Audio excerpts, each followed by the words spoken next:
Hello दोस्तों, नमस्कार। आज फिर एक नई कहानी के साथ आप सबका स्वागत करती हूँ अपने चैनल में। कहानी को पूरा जरूर सुनिए। अगर अच्छा लगे तो एक लाइक और एक प्यारा सा कमेंट जरूर करिए और मेरे चैनल को सब्सक्राइब करना मत भूलिए। तो चलिए आज की कहानी शुरू करते हैं। आज की शाम भी रोज की तरह ही थी।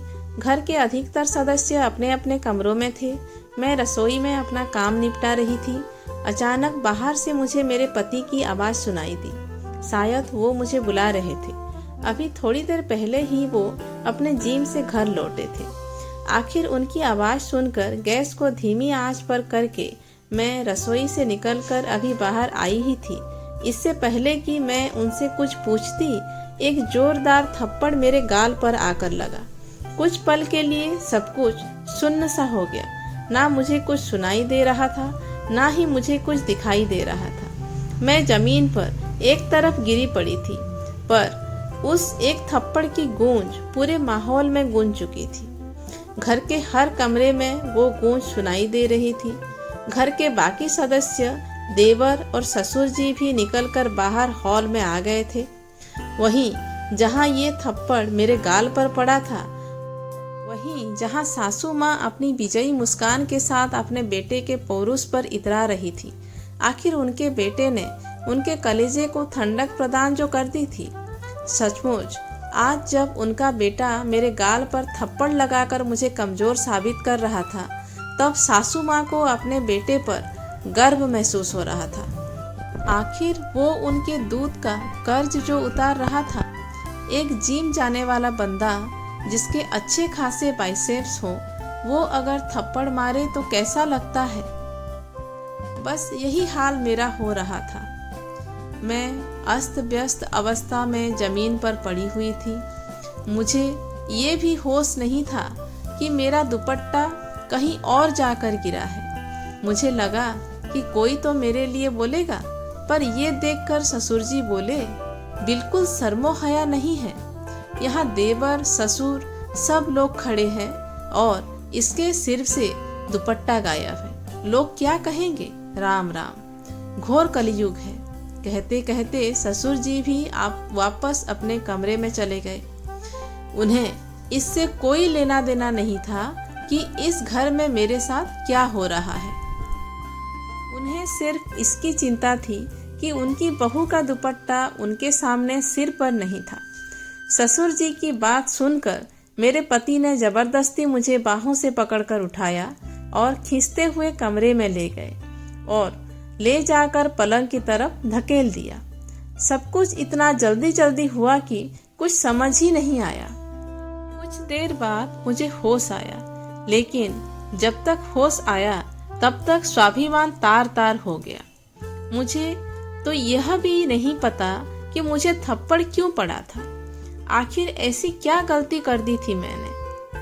अभी तक तो मेरी शादी को सिर्फ 1 महीना ही हुआ है, पर यह 1 महीना कोई सपने जैसा नहीं है। एक एक्सीडेंट में माता पिता की मौत के बाद लोगों के कहने पर फटाफट अपनी जिम्मेदारी निभाने के चक्कर में चाचा ताऊ ने मेरी शादी इस घर में कर दी।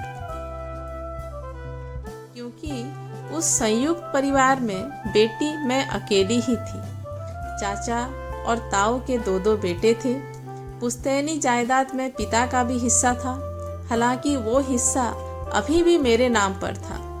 ये बात मेरे ससुराल वाले बहुत अच्छे से जानते थे, इसलिए खुद वह लोग रिश्ता लेकर आए थे। उन्हें लगा था कि दहेज में वो पूरा हिस्सा मुझे मिलेगा, पर मैंने उसे लेने से मना कर दिया कि अभी मुझे उसकी जरूरत नहीं है।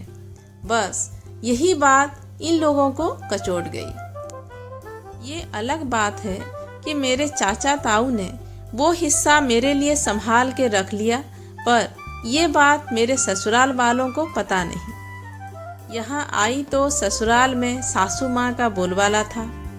घर में कहने को 3 पुरुष हैं, पर सब उन्हीं की जबान बोलते हैं।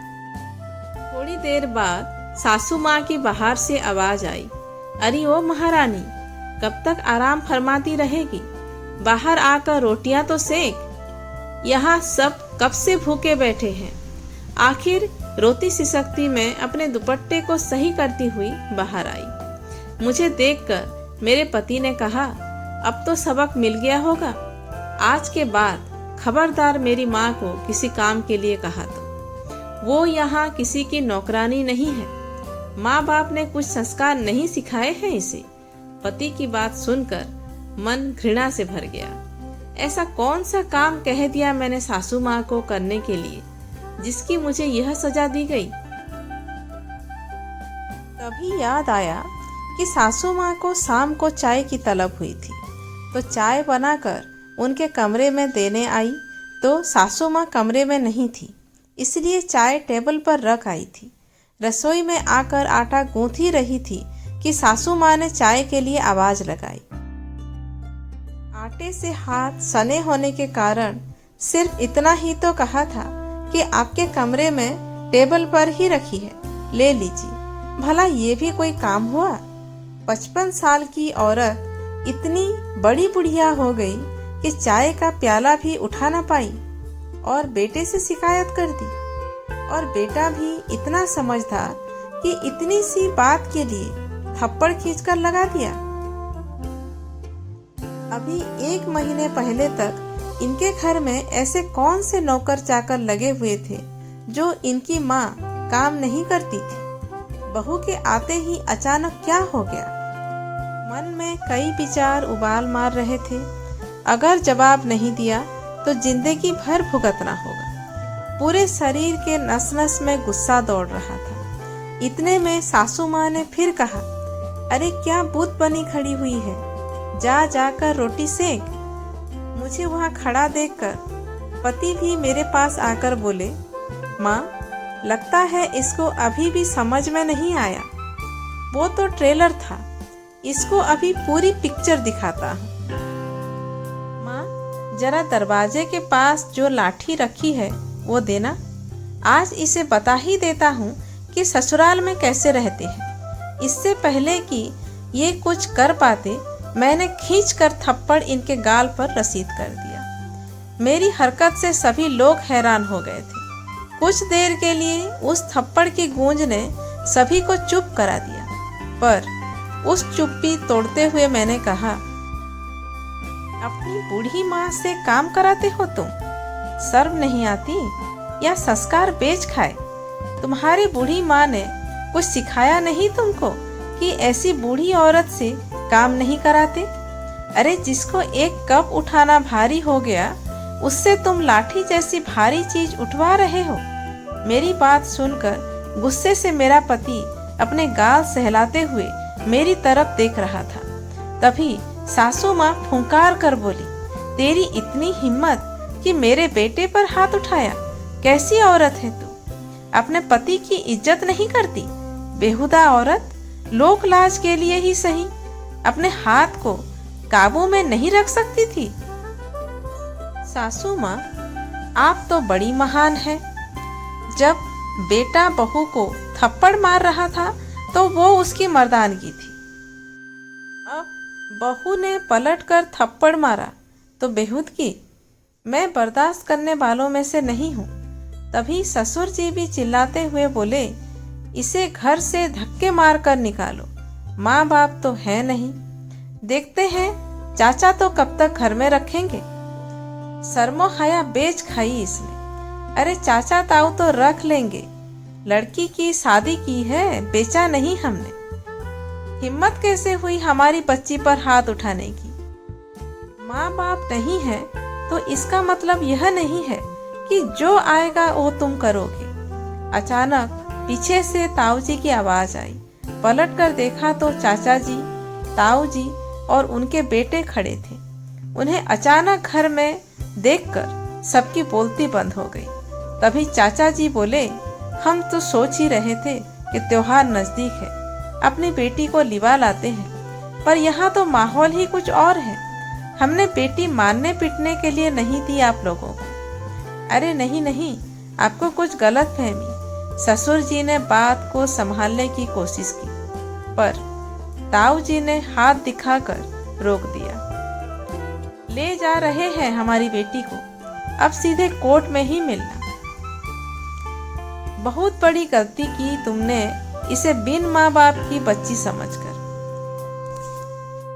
गलती हमारी थी कि हमने लोगों के कहने पर इसकी शादी जल्दी कर दी। सासू माँ ने अपना तुरुप का पत्ता फेंका। हाँ हाँ, ले जाओ, बिल्कुल ले जाओ। घर बैठी बेटी बोझ ही होती है। जब लोग ताने मारेंगे ना, तब पता चलेगा। क्या कहोगे लोगों से कि आपकी बेटी अपने पति को थप्पड़ मारकर आई है? लोग क्या कहेंगे? अब उससे हमें फर्क नहीं पड़ता। अब हमारी बेटी इस घर में नहीं रहेगी, कहकर ताऊ जी ने मुझसे मेरा सारा सामान बंधवाया और उसी समय मुझे लेकर रवाना हो गए। आखिर कुछ दिनों की मशक्कत के बाद मुझे उस घर से छुटकारा मिल ही गया। आज मैं अपने आगे की पढ़ाई कर रही हूँ और जब तक आत्मनिर्भर नहीं हो जाऊंगी, तब तक ताऊ जी और चाचा जी ने मेरी शादी की बात करने तक से मना कर दिया।